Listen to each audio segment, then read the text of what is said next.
Dear student, आज का जो टॉपिक है उसका नाम है इलेक्ट्रिक मोटर। हम लोगों ने लास्ट क्लास में इलेक्ट्रोमैग्नेटिज्म का इंट्रोडक्शन कर लिया था, जिसके अंदर हम लोगों ने ऑयस्टर लॉ, उसके बाद हम लोगों ने right hand grasp law, Fleming left hand rule और एम्पियर स्विमिंग रूल, इतना सारा रूल पढ़ लिया था। इन्हीं सब के और बार्लोज व्हील का एप्लीकेशन पढ़ा था, बहुत इंपॉर्टेंट है बार्लोज व्हील। हाँ, आज का जो टॉपिक है उसका नाम है इलेक्ट्रिक मोटर, और यह भी आपका फ्लेमिंग लेफ्ट हैंड रूल के ऊपर एप्लीकेबल है। फ्लेमिंग का लेफ्ट हैंड रूल क्या था, अगर आपको पता है? अगर मैं लेफ्ट हैंड को बनाऊं, ऐसे इमेजिन कीजिएगा, और फिंगर, सॉरी ये हो गया थंब, फर्स्ट फिंगर, दूसरा फिंगर नहीं आ रहा। अच्छा, मान लीजिए ऐसे वाला, ठीक है, और आपका बाल पूरा, दो फिंगर यहाँ पे कर्ल होके आ रहे हैं, बस ऐसा ही है। हाँ। अरे यही वाला है, father mother child, magnetic field, current, और ये फोर्स का डायरेक्शन बहुत इंपॉर्टेंट है। अगर मैं इसको अगर इस तरह से दिखाऊं तो ज्यादा अच्छा समझ पाएंगे।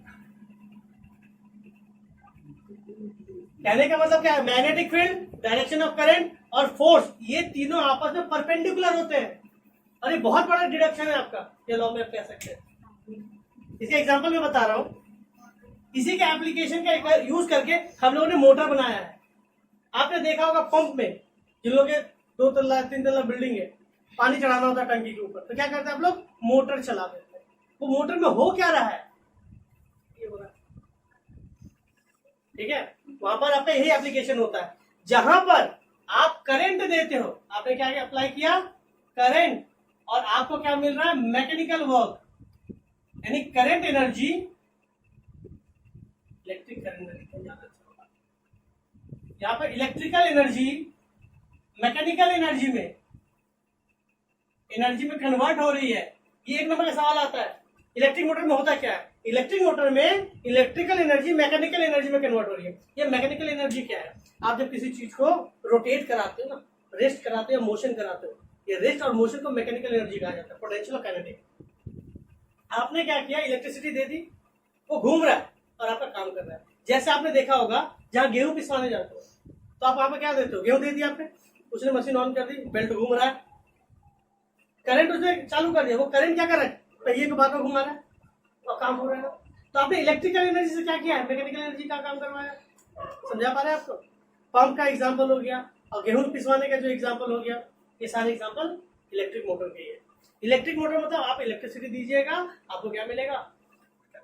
Mechanical work. अब इसका एप्लीकेशन समझते हैं, सर ये काम कैसे करता है। बहुत इजी एप्लीकेशन है, एग्जाम में पूछ लेता है बहुत बार, 2 या 3 नंबर का आएगा। बस इस चीज को याद रखना, Fleming left hand rule, left hand ही लेना है। तो इसके अंदर क्या होता है? डायरेक्टली कन्वर्जन होता है। इलेक्ट्रिक मोटर में क्या होता है? डायरेक्टली कन्वर्जन होता है इलेक्ट्रिकल एनर्जी का मैकेनिकल एनर्जी में। डायरेक्टली किसमें कन्वर्ट होता है? इलेक्ट्रिकल एनर्जी का मैकेनिकल एनर्जी में। इसमें कौन सा करंट यूज करते हैं? अब तो कहेंगे सर हमारे मोटर में तो डीसी नहीं लगा हुआ, एसी लगा हुआ है, मतलब डायरेक्टली आपका जो करंट आता है। तो मोटर के अंदर एक पार्ट होता है जो आपके एसी को किसमें कन्वर्ट कर देता है? डीसी में। उसने क्या किया? एसी में से डीसी में कन्वर्ट कर दिया। आपने देखा होगा बहुत बार कहते हैं ना, मोटर का आईसी उड़ गया, ठीक है, तो वो क्या कर रहा है? आपका वही कन्वर्जन का काम कर रहा होता है। चलिए अब थोड़ा इसके वर्किंग पे आते हैं, ये कैसा बना होता है। देखो हम लोगों ने छोटे क्लास में पढ़ा था सॉफ्ट आयरन। सॉफ्ट आयरन क्या था?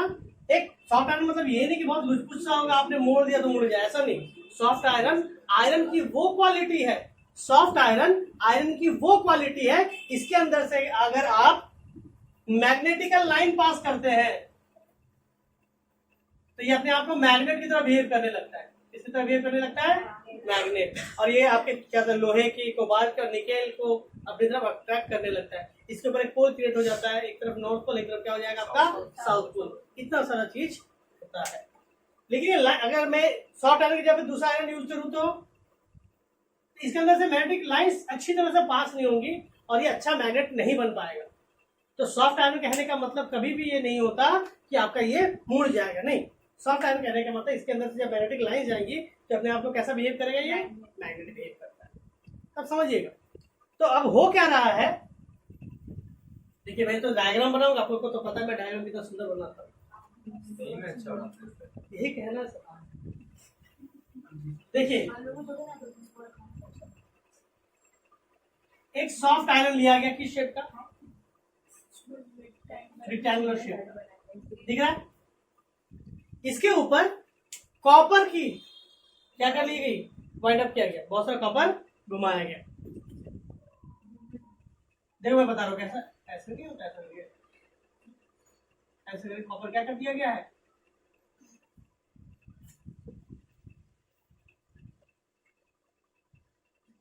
जनरली ये इस टाइप करके बांधा गया है। समझ पा रहे आप, एक सॉफ्ट आयरन है और ये ऐसा नहीं कि आपका आयरन दिख रहा होगा, वो पूरी तरह से कॉपर से क्या है, बंधा हुआ है। आपने कभी देखा होगा फैन का पंखा नहीं खुलता, उसके अंदर देखते हो कॉइलिंग, देखो तो क्या हार्ड हार्ड होता है, एक साथ जुड़ा होता है, ये कॉपर ऐसे करके जा, ठीक है। अब हो क्या रहा है यहाँ पे देखिएगा, इस जगह से इस जगह से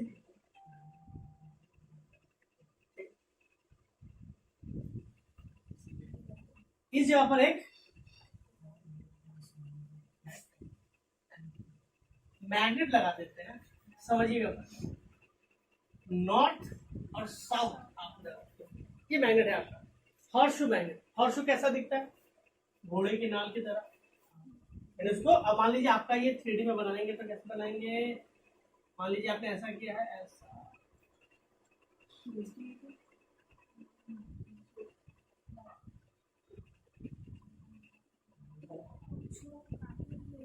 ऐसे नहीं आपको शो है, ये एक साइड नॉर्थ है, एक साउथ है, और इस जगह पे क्या कर दिया गया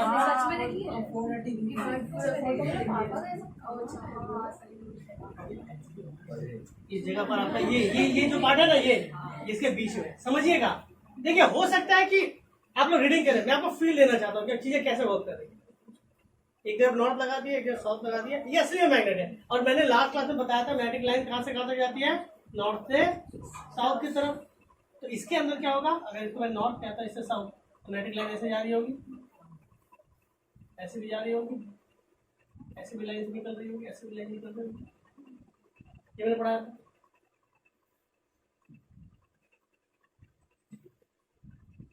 अब देखिए ये जो पार्ट है यहाँ पे खुला हुआ है, ठीक है, ये जो पार्ट ऐसे जो बाहर निकला है ना, ये पार्ट ये ऐसा है, ये पार्ट बाहर निकला, ठीक है। और इस जगह पे सी करके सी शेप में कार्बन का ब्रश है, और ये पार्ट ना ऐसे सटा हुआ, ऐसे ये घूमेगा, कैसे घूमेगा, ऐसे, ठीक है, ऐसे। एक सी इधर लगा हुआ है, एक सी इधर, बीच में गैप है, बीच में क्या है, गैप है। तो इससे जब ये निकलेगा तो ये सामने से इसके अंदर चला जाएगा, और ऐसे जब निकलेगा तो ये इसके अंदर चला जाएगा। और देखो दो है, ये दो है कहने का मतलब क्या होगा, मैं समझाने की कोशिश करूंगा।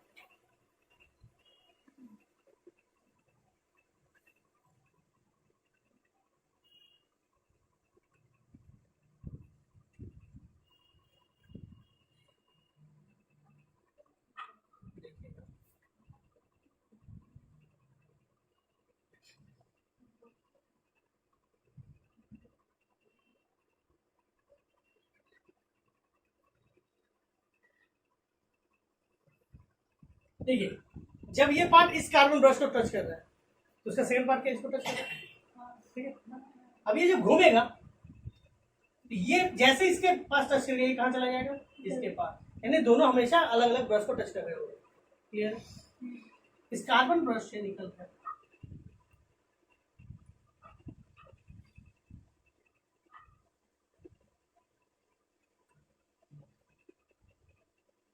ऐसा बैठा है, ठीक है, की है यहाँ पे, स्विच ऑन स्विच ऑफ है, क्लियर है यहाँ पे। अब देखिए इसे कहते हैं एक्सिस, जनरली क्या होता है, इसे कहते हैं एक्सिस।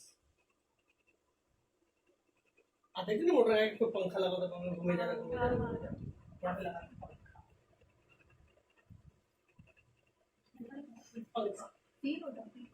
अरे सब ठीक है, एक्सिस है, ये पंखा भी नहीं बनाएगा, ठीक है, क्लियर आता है। अब देखिए क्या हो रहा है, ये स्विच क्या है, ओपन सर्किट है या क्लोज सर्किट? ये ओपन है, करंट पास नहीं हो रहा, ओपन सर्किट है, ठीक है। इसे कहते हैं स्प्लिट रिंग, इसे क्या कहा जाता है? Split ring. इसे कहता है, किसका नाम दे दिया गया? S1 S2, ठीक है। इसको कहते हैं ब्रश, ये वाला स्लिंग, ये स्लिंग हो गया। अच्छा, ये स्लिंग वाला पार्ट है, ये ब्रश वाला पार्ट अलग है, ये इससे उधर लगता है, ये ब्रश कर दिया गया है, ये ब्रश B1, ठीक है। ये कार्बन ब्रश है, ये B1 B2 किसका है? आपका ब्रश क्या है? आपका कार्बन ब्रश है। ये आपका स्प्लिटर है, स्प्लिटर तो लिखा गया है, स्प्लिट रिंग है, रिंग है, ये सेल है, ये सर्किट, यहाँ सारी चीजें बन गई। जैसे ही सर्किट में करता हूं क्लोज, देखिए क्या होगा, करंट स्टार्ट होगा, यहां से निकलना। अच्छा, इसका नाम देना पड़ेगा, A B C, करंट यहां से जैसे निकलेगा, कहां गया? घूम रहा है, ऐसे मान लीजिए जैसे जा रहा है, ठीक है। अच्छा, ये वायरिंग ऐसे ऐसे अपने ऐसे ऐसे जमनी होती है, वायरिंग ऐसे एडी करंट के साथ पास होता होगा, इसके अंदर एडी करंट बनता है ना, ये आपका ऐसा करंट होता है, ऐसा ऐसा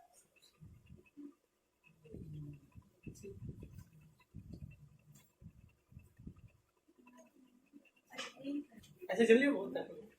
अब मान लीजिए इसके अंदर करंट पास हुआ, तो करंट कहाँ जाएगा? पहले ए से बी, बी से सी से डी से आया, सर्किट कंप्लीट। फर्स्ट ने क्या कहा था कि कहीं पर भी करंट पास कर रहा है, आसपास क्या बनेगा? मैग्नेटिक फील्ड बनेगा। तो चलिए मैग्नेटिक फील्ड का ट्राई करते हैं। Left hand, father mother child, ठीक है, ये हो गया मदर, ये चाइल्ड, ये फादर। चाइल्ड यानी करंट, करंट किधर जा रहा है? ठीक है। मैग्नेटिक फील्ड क्या बनेगा? अब इसमें हॉस्टल ये लगाओ, राइट ग्रास्प लगाओ, पकड़ ली। करंट इधर जा रहा है ऊपर, मैंने करंट के डायरेक्शन में हाथ रख दिया। मैग्नेटिक फील्ड किधर जाएगा? जिधर फिंगर कर्ल हो रहा है, कहाँ, आउटवर्ड या इनवर्ड? आउटवर्ड। यहाँ से क्या हो? करंट मैं इस शेप के बारे में, यानी यहाँ से करंट मैग्नेटिक फील्ड बाहर क्यों निकल रहा है? मैग्नेटिक फील्ड क्या निकल रहा है? बाहर। और मैग्नेटिक फील्ड ऐसे जा रहा है, मान लेते ऐसे, मैग्नेटिक फील्ड क्या है अंदर क्यों ऐसे जा रहा है? तो होगा क्या, जब इसके अंदर ऐसे करंट जाता है तो इस साइड बन जाएगा नॉर्थ, इस साइड क्या बन जाएगा? तो देखो आधा उधर चाहे करंट कहाँ गया? ऊपर। मैग्नेटिक फील्ड किधर बना? इधर, इधर नॉर्थ बना। फादर मदर चाइल्ड, चाइल्ड कहाँ गया? ऊपर। मैग्नेटिक फील्ड कहाँ गया? इधर। फादर किधर जाएगा? आउटवर्ड। ये फादर क्या जाएगा? ऐसे तीनों परपेंडिकुलर होंगे ना, तीनों परपेंडिकुलर है, देखिए तीन परपेंडिकुलर है। ये क्या हुआ? डायरेक्शन ऑफ करंट, ठीक है। ये क्या हुआ? Magnetic field. ये किसका डायरेक्शन होगा? फोर्स। फोर्स कहाँ लगेगा? बाहर की ओर। फोर्स कहाँ लगेगा? तो ये जो तुम्हारा ये आपका ये जो आपका ब्लेड रखा हुआ कहाँ भागेगा? ऐसे। कहाँ आएगा? ऐसे। तो इमेजिन अगर मैं इसके अलग अलग एंगल बनाना चाहूँ तो एक बार में ये ऐसा दिख रहा होगा, और जब ये मुड़ेगा एक्सिस से, जब क्या होगा? ये थोड़ा टर्न करेगा, आपको ऐसा दिख रहा होगा। क्या देखो,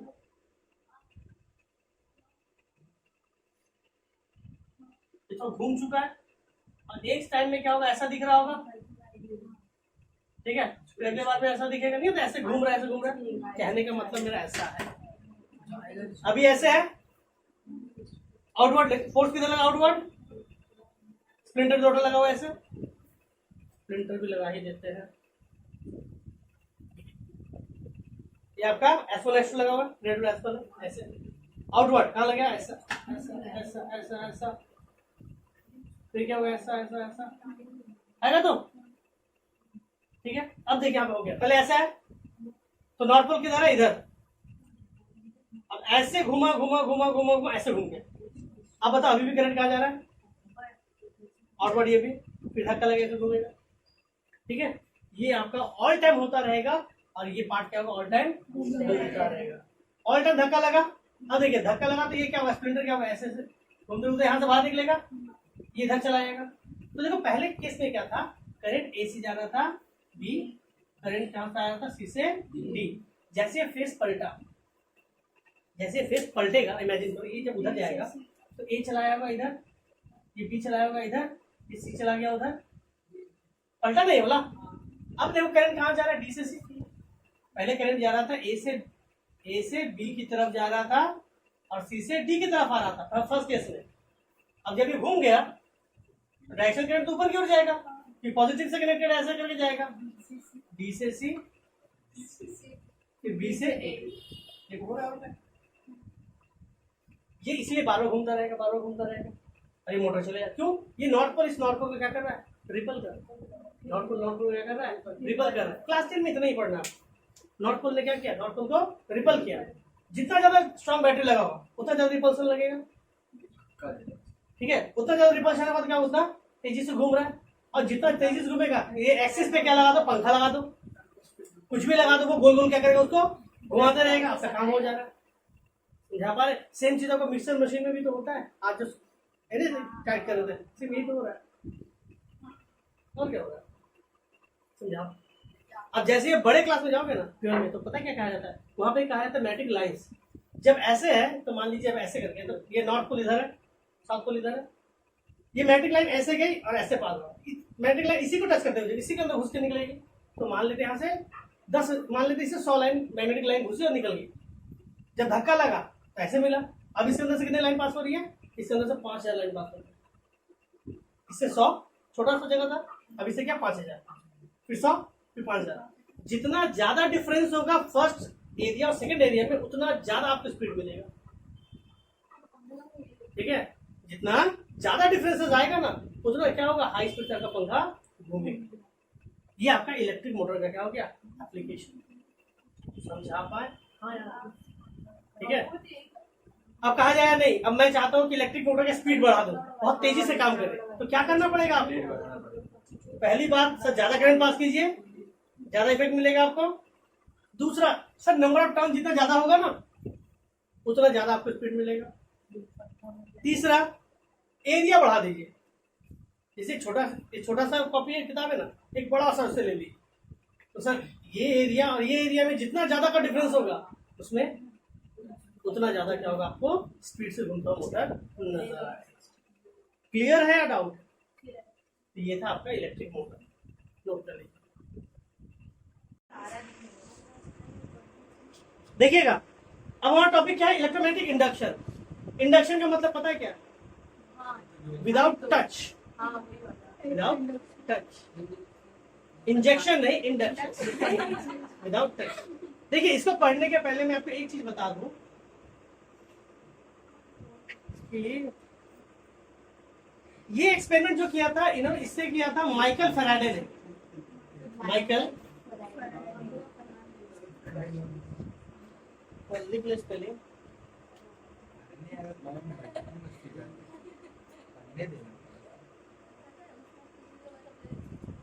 सबसे पहले यह फिनोमेना माइकल फैराडे ने ऑब्जर्व किया। इन्होंने क्या किया, देखिए इन्होंने एक कॉइल लिया, कॉपर का कॉइलिंग, इसका लिए कॉइलिंग, कॉपर का कॉइलिंग लिया। देखो ध्यान से, एक कॉपर वायर दूसरे कॉपर वायर से टच नहीं है, जो लूप बना एक लूप दूसरे लूप से टच नहीं है, और उसको इन्होंने क्या किया, गैल्वेनोमीटर से कनेक्ट कर दिया। अब आपको समझाना पड़ेगा गैल्वेनोमीटर क्या है। देखो गैल्वेनोमीटर एक ऐसा डिवाइस होता है, यहाँ पे होता है जीरो, ये इससे कनेक्टेड होता है। ये जीरो इसका मतलब इस सर्किट के पास करंट नहीं है, जीरो मतलब सर्किट के पास करंट नहीं है। इन्होंने क्या किया, लूप ले लिया, क्या मैं इधर से लेता हूँ ए और इधर ले लूंगा, हाँ स्टार्ट कर दिया। इन्होंने क्या किया, एक कॉपर का लूप लिया, इसे गैल्वेनोमीटर से कनेक्ट किया। कोई बैटरी कहीं पे लगाया हुआ है, देखो ध्यान से, कहीं पर कोई बैटरी है नहीं है ना। अब देखिए इन्होंने क्या किया, इन्होंने एक मैग्नेट लिया। इन्होंने क्या किया, एक नॉर्थ पोल सामने रखा, साउथ पोल को पीछे की ओर, ठीक है। मैग्नेट को यहाँ पे रखा, जैसे ये मैग्नेट को समझाने के लिए मैं इसको रखता हूँ, ठीक है, इसे रखा। मान लेते बहुत दूर रखा हुआ है, मुझे पता है कि नॉर्थ पोल से क्या होता है, मैग्नेटिक लाइन्स निकलती है और साउथ की ओर जाती है, ऐसा आती है तो, और कुछ सीधा की ओर निकलती है, ऐसा पढ़ाया गया है, हाँ या ना, बताया गया कि नहीं, नॉर्थ से साउथ, क्लियर है क्या आपको कुछ? अब सही है।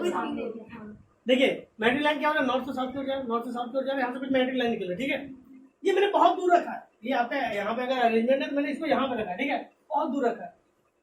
अब मैं क्या कर रहा हूँ, मैंने मैग्नेट को लिया और इसके पास अचानक से यहाँ से मैंने फट से सामने ला दिया, लाके यहाँ तक रख दिया।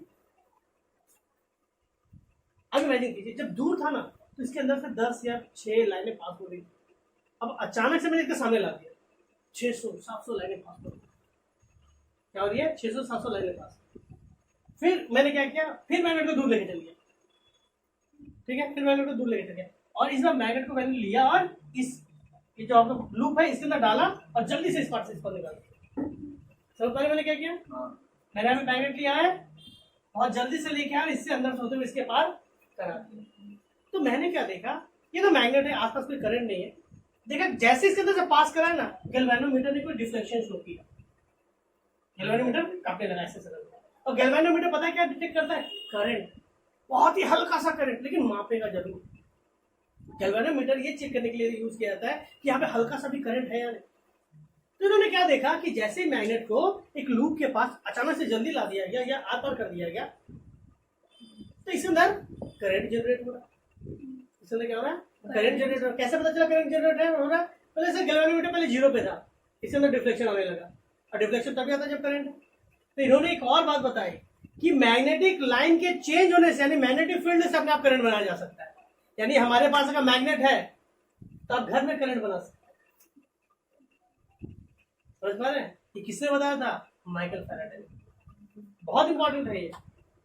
जैसे ही इन्होंने क्या किया, इन्होंने देखा मैग्नेट, इसके उन्होंने क्या किया, मैग्नेट को बहुत जल्दी लाना पड़ेगा, मैग्नेट को क्या करना पड़ेगा, ये नहीं कि आ रहा है तो आ रहा है, ऐसा नहीं, जल्दी से पास करना होगा। तो उन्होंने कहा कि जब भी कोई कॉपर वायर या किसी लूप के अंदर से करंट, मैग्नेटिक लाइन का जो चेंज हो रहा है ना, ये जो मैग्नेटिक लाइन का जो सडन चेंज है, इससे करंट प्रोड्यूस होता है, और ये चेंज जितना ज्यादा होगा करंट उतना ज्यादा प्रोड्यूस होगा। सेम एप्लीकेशन तो मोटर के अंदर भी हम लोगों ने देखा ना, जितना जल्दी क्या होगा, ज्यादा एरिया चेंज हो रहा है, कम एरिया में कम मैग्नेटिक लाइन, ज्यादा एरिया में ज्यादा मैग्नेटिक लाइन, जितना ज्यादा लाइन चेंज होगा उतना ज्यादा क्या होगा उसके अंदर करंट प्रोड्यूस होगा, ठीक है। यानी अब इसके अंदर देख सकते हैं कि सर एक कोई फोर्स जनरेट हो रहा है, फोर्स कोई वर्क करा सकता है, इसे इसके अंदर जो फोर्स प्रोड्यूस हो रहा है उसे कहा गया इलेक्ट्रोमोटिव फोर्स, क्योंकि करंट तभी प्रोड्यूस हो सकता है जब आपके पास पोटेंशियल का डिफरेंस हो। मैंने पढ़ाया था आप लोगों को करंट के अंदर, जब करंट वाला चैप्टर पढ़ाए थे, जहाँ पोटेंशियल डिफरेंस होता है उसके अंदर करंट फ्लो होता है, तो इसके अंदर करंट फ्लो हो रहा है, इसका मतलब यहाँ पे जरूर पोटेंशियल का डिफरेंस होगा, इस ओवरऑल सर्किट के अंदर जरूर पोटेंशियल डिफरेंस होगा। अगर ये 2 वोल्ट होगा तो 0 वोल्ट होगा, क्लियर है। ये किसने बताया था, माइकल फैराडे, ठीक है। अच्छा देखो, इसमें आपने जो करंट प्रोड्यूस करा है, क्या टच करा के पास करा है, आपने क्या करंट दिया, क्या नहीं ना, विदाउट टच हो रहा है सब। आप लूप के अंदर से, आपके पास इसके ऊपर तो कवर लगा हुआ होगा, आप लूप के अंदर से चीजों को पास कर रहे हैं, लूप के अंदर से क्या कर रहे हैं, चीजों को पास कर रहे हैं, तो इसके अंदर करंट प्रोड्यूस हो गया, इसीलिए इसे कहा जाता है इंड्यूस करंट। इसके अंदर जो करंट, जिस करंट के कारण इसने डिफ्लेक्शन शो किया उसे क्या कहा गया, इंड्यूस करंट, और जो फोर्स यानी पोटेंशियल डेवलप हो उसे क्या कहा गया, electromotive, induce electromotive force. Clear है या डाउट है। अब कहा जाता है इसमें जो ईएमएफ यानी इसमें जो पोटेंशियल जनरेट हो रहा है किन किन चीजों पे डिपेंड करता है, पहला नंबर ऑफ टर्न, जितना ज्यादा नंबर ऑफ टर्न उतना ज्यादा पोटेंशियल आपका बनेगा, उतना ज्यादा फोर्स बनेगा, और दूसरा क्रॉस सेक्शन ऑफ एरिया, दूसरा किस पे डिपेंड करता है आपका, क्रॉस सेक्शन ऑफ एरिया। ये लूप जो है इतना छोटा, ये लूप आपका छोटा छोटा करके बनाया गया है या बड़ा बड़ा बनाया गया, ठीक है, इस पे भी डिपेंड। देखिए अगर आपने नंबर ऑफ लूप, जैसे यहाँ पे कितना 1 2 3 4 5 6, अगर इसी जगह पे आप कैसे बनाते हैं, ऐसा करके बनाते हैं, तो इसमें ज्यादा करंट बनता है क्योंकि नंबर ऑफ लूप्स ज्यादा है। अगर आप एरिया छोटा लेते हैं ना, कम करंट बनेगा, एरिया बड़ा लेंगे तो क्या होगा, ज्यादा करंट। क्लियर है। फैराडे ने इलेक्ट्रोमैग्नेटिक इंडक्शन के ऊपर क्या क्या लॉ दिए? पहला, whenever there is a change, सुन लीजिए, whenever there is a change in a magnetic line of force linked with a coil and EMF is induced in a coil as long there is a change in magnetic lines of force. क्या कहा उन्होंने कि जैसे ही आप किसी loop के अंदर से मैग्नेटिक लाइन को चेंज कराते हैं तो उसके अंदर जो ईएमएफ प्रोड्यूस होगा वो किस पर डिपेंड करेगा? नंबर ऑफ लूप के। और जब तक इसके पास मैग्नेटिक लाइन होगी तब तक इसके अंदर क्या होगा? ईएमएफ जनरेट होगा।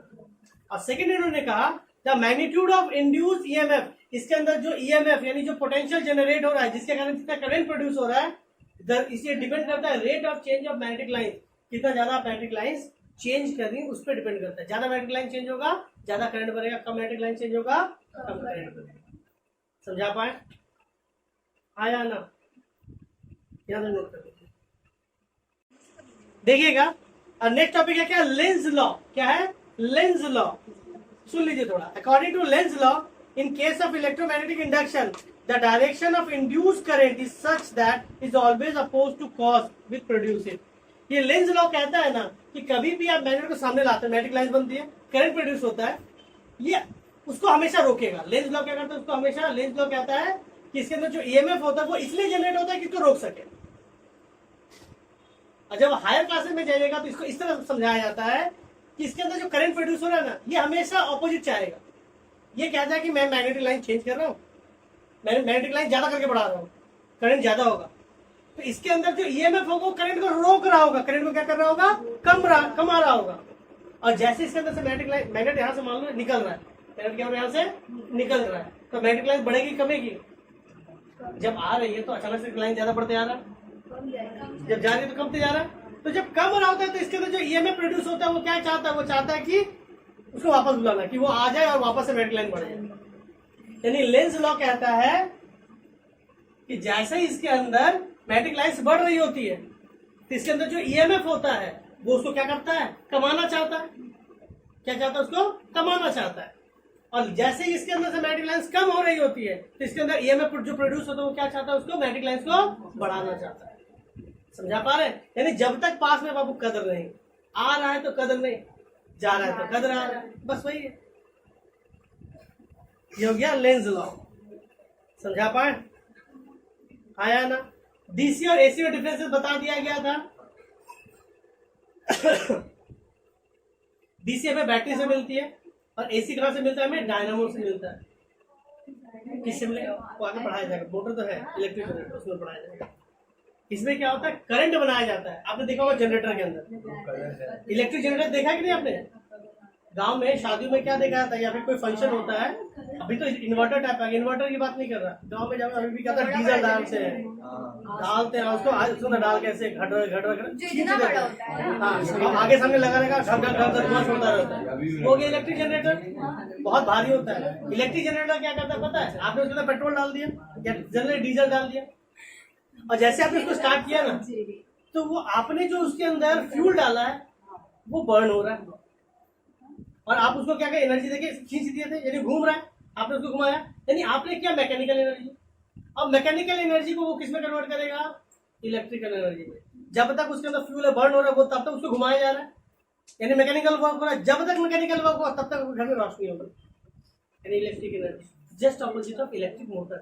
इलेक्ट्रिक मोटर में क्या था? करंट दिए, काम करा है, और यहाँ पे क्या हो रहा है?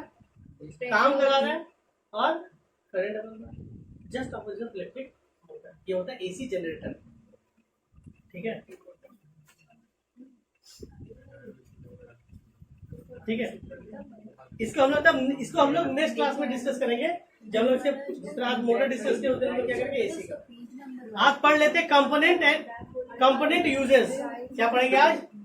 कंपोनेंट यूजेस पढ़ लेंगे। ठीक है। Domestic electric circuit, domestic electrical circuit. अब समझते हैं। आपने स्विच बोर्ड में देखा होगा कुछ प्लग ऐसा होता है जिसके अंदर 3 पिन वाला होता है कि नहीं? पहले के समय चार्जर में 3 पिन आता था, आजकल चार्जर में क्या आता है? 2 पिन आता है। वो कॉस्ट कटिंग है। आजकल के चार्ज में 3 पिन देना चाहिए, लेकिन क्या देते हैं वो लोग? 2 पिन। पहले नोकिया के फोन देखो, छोटे छोटे फोन हुआ करते थे, उसमें भी 3 पिन आता था। ये 3 पिन क्या सुनिएगा, एक साइड को कहते हैं लाइव करंट, इसके अंदर करंट आएगा। एक होता है न्यूट्रल, इससे क्या हो करंट जाएगा। एक होता है अर्थिंग, एक क्या होता है अर्थिंग। देखिए जो मोटा वाला पार्ट हमेशा जो ऊपर की ओर रहता है वो अर्थिंग के लिए होता है। जब भी हम लोग वायरिंग करते हैं ना, तो कहा जाता है कि कुछ ना कुछ हल्का सा करंट है वायर के थ्रू लीक हो रहा होता है। इसीलिए देखते हैं कभी घर के दीवार को छूते हैं या कल को छूते हैं तो झटका लगने लगता है ऐसा करंट का, क्योंकि आपका करंट कहीं से लीक हो रहा है। करंट क्या हो रहा है आपका? लीक हो रहा है। स्विच बोर्ड में जो आपका यहाँ पे नहीं लगा हुआ है, इस तरह से 3 पिन इस तरह में लगेगा, कुछ इस तरह से आपका सॉकेट लगा होता है। तो मैं इन दोनों बाहर डाल देता हूँ, कुछ ना कुछ। हाँ ये दिखा दे, सेटअप बता रहा हूँ। इधर यहाँ तक क्या हो रहा है आपको क्या होता है ना, स्विच बोर्ड में कहीं करंट लीक कर रहा होता है। ये जो स्विच बोर्ड के ऊपर का जो बॉडी होता है प्लास्टिक की बनी होती है, और कौन सा प्लास्टिक होता है? एबोनाइट होता है, वो आपका इंसुलेटर है। इसलिए गीले हाथों से भी टच करते तो करंट नहीं मारता हम लोग को। ये आपका बहुत अच्छा इंसुलेटर है, याद रखिएगा। अब होता क्या है ना कि कहीं ना कहीं से करंट लीक कर रहा होता है। इसके पीछे जो डब्बा, ये जो आपका पीछे एल्युमिनियम की या कोई भी स्टील या कोई भी लोहा का बना होगा, कहीं ना कहीं से हल्का सा करंट ना इसके ऊपर चला आता है, बहुत ही हल्का सा करंट। और ये करंट आपका दीवार में, दीवार मान लीजिए डैप हो गया, ये करंट चली गई दीवार के अंदर। कहाँ चली गई? दीवार। अब ये आपका दीवार है, अब इसके अंदर करंट इसके अंदर चारों तरफ फैल गया। इसलिए देखो बहुत लोग कहते हैं कि फ्लोर मान लीजिए बहुत फ्लोर में आके कोई फ्लोर पे पाँव रखता है तो करंट आ रहा है, झटका लग रहा है, दीवार को छूता है तो करंट आ रहा होता है। अब इन सब से बचने के लिए घर में कराना पड़ता है क्या? अर्थिंग। आप कभी एसी खरीदने जाइए, फ्रिज खरीदने जाइए, लैपटॉप खरीदने जाइए, पहले वो बेच देगा, आपको नहीं बेचेगा, सामान आपको भेज देगा। अब उसके बाद जब बिक गया, बिलिंग विलिंग हो गया, तो भैया आपके घर में अर्थिंग है? तो या फिर 2 दिन बाद जब बोलेंगे काम नहीं कर रहा, बॉडी छूरे तो बॉडी में करंट आ जा रहा है, लैपटॉप छूरे तो झटका मार रहा है, तो कहता भैया आपके घर में अर्थिंग है? तो बोलते वो क्या चीज है? तो होता क्या है सुनिएगा, अर्थिंग मतलब ये सारे जो एक्स्ट्रा करंट है ना, हर जहाँ पे स्विच बोर्ड जहाँ पे आपका होगा, बहुत सारे स्विचेस लगे होंगे, हर बोर्ड से एक अर्थिंग का वायर कनेक्टेड होता है, और पूरे घर का अर्थिंग का वायर कनेक्ट होके आपका जो मीटर होता है,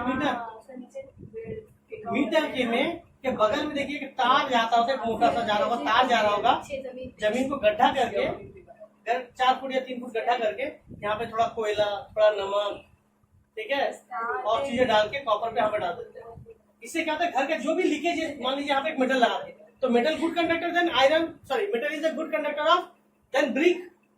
आपका जो दीवार हो सकता है तो अच्छा कंडक्टर है ना, तो जितना भी एक्स्ट्रा करंट है वो इधर में जाके सीधा इसके अंदर चला, और इससे होते होते सब पूरा घर का करंट, जो एक्स्ट्रा करंट है वो यहाँ पे चला जाता है, और यहाँ से सीधा अर्थ के अंदर चला जाता है।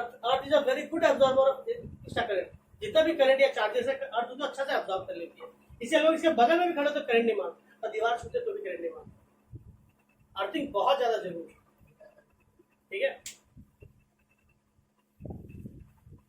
चलिए अथवा बात करते हैं हमारे घरों में जो करंट आता है वो आता कैसे है। आई होप ये सब मैंने डिस्कस किया था ना आपको करंट वाले चैप्टर में, डिस्कस किया था क्या?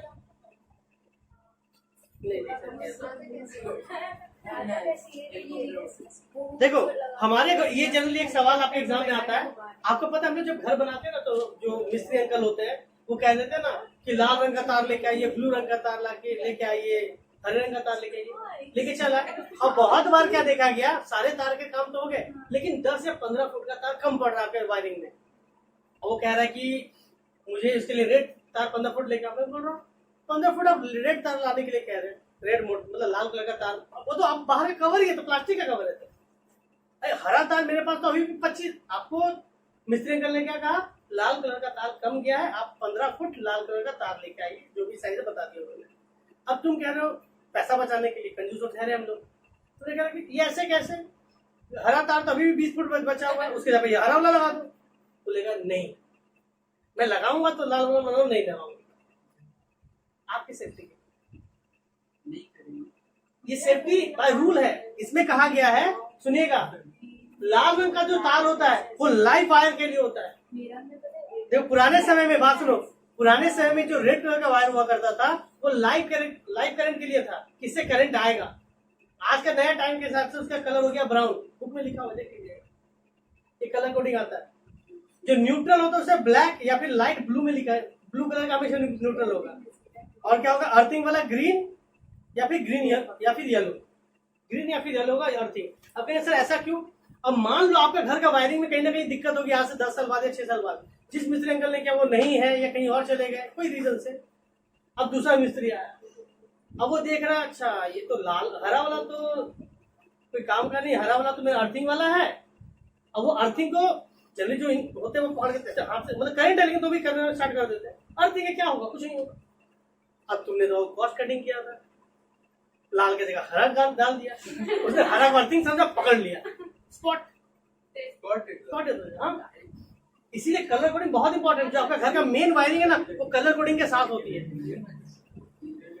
और अब इसमें भी मिस्त्री लोग को पता होता है, अंकल जो होते हैं ना उनको पता होता है कि आदमी कंजूस है, इसे घर बनाने में बहुत कंजूसी की होगी, लाल की जगह हरा लगा कर रखा होगा, तो पहले छू के देख लेता है टेस्टर से करंट आ रहा है कि नहीं आ रहा है। हाँ, तो ज्यादा दामी होता है। क्लियर हो गया तक?